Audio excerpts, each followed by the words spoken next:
እንዴት ናችሁ? ዊንታና ነኝ። ዛሬ የምናወራው የተለያየ አይነት ወሲብ ወይም ደግሞ ሁላችንም አይምሮ ውስጥ ያሉ ግን ሁሌ ማናደርጋቸው የወሲብ አደራረግ አይነቶችን ነው። ብዙ ሰዎችን ደስተኛ ህይወት እንዲኖሩ ያደረገ 5 ሁልጊዜም ሰዎች የማይናገሩት የወሲብ አይነት አለ።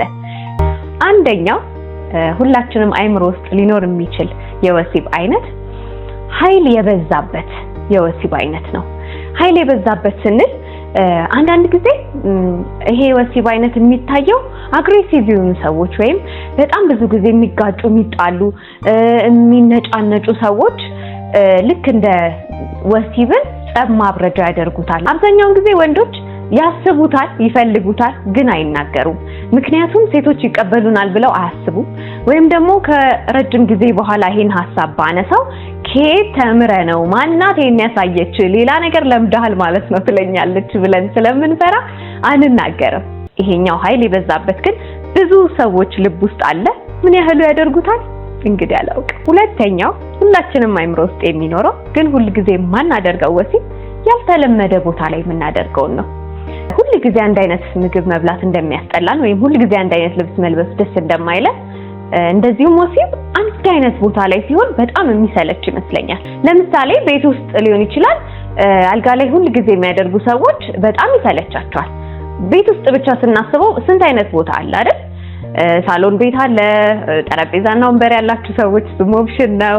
መታጠቢያ ቤት፣ ኪችን ቁጥብ አድርጋችሁ አታስቡትም። እኛን ከተመቸን ማንኛውን ቦታ ለወሲብ ልንጠቀምበት እንችላለን።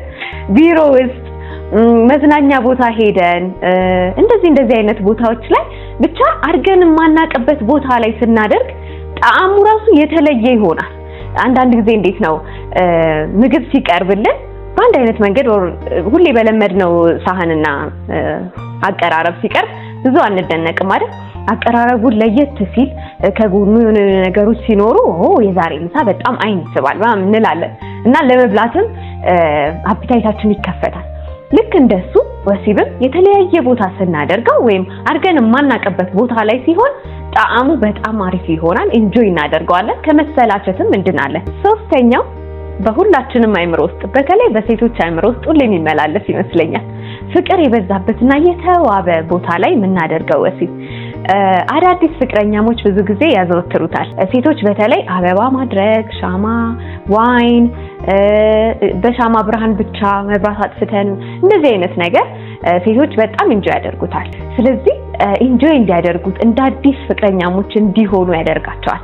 በተለይ ሚስቶች በጣም አበረታታቸዋለሁ ይሄን እንድታደርጉ። ምክንያቱም አኒቨርሰሪ ኦር ልደት ምናምን ስናከብር እኮ እናደርገዋለን አይደል? ከትዳር አጋራችን ጋር ወይም ደግሞ ከፍቅረኛችን ጋር። ግን ቀን ጠብቆ የሚደረግ ነገር መሆን የለበትም።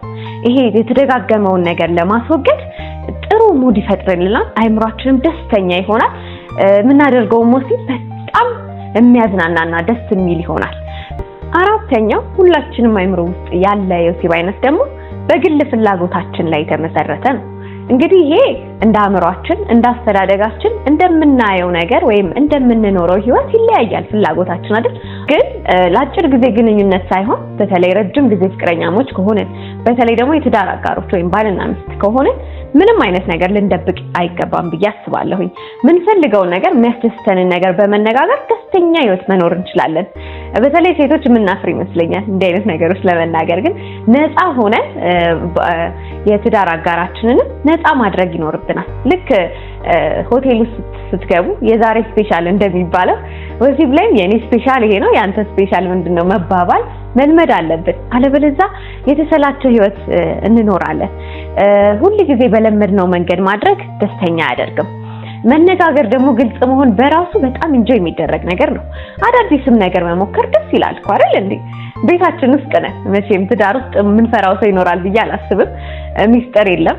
ግልጽ ሆነን ደስተኛ ህይወት ለመኖር ከትዳር አጋራችን ጋር እንደዚህ አይነት አዳዲስ ነገሮችን ብንሞክር ጥሩ ነው እላለሁ። አዳዲስ ነገር ሞክሩ፣ ግልጽ ሁኑ።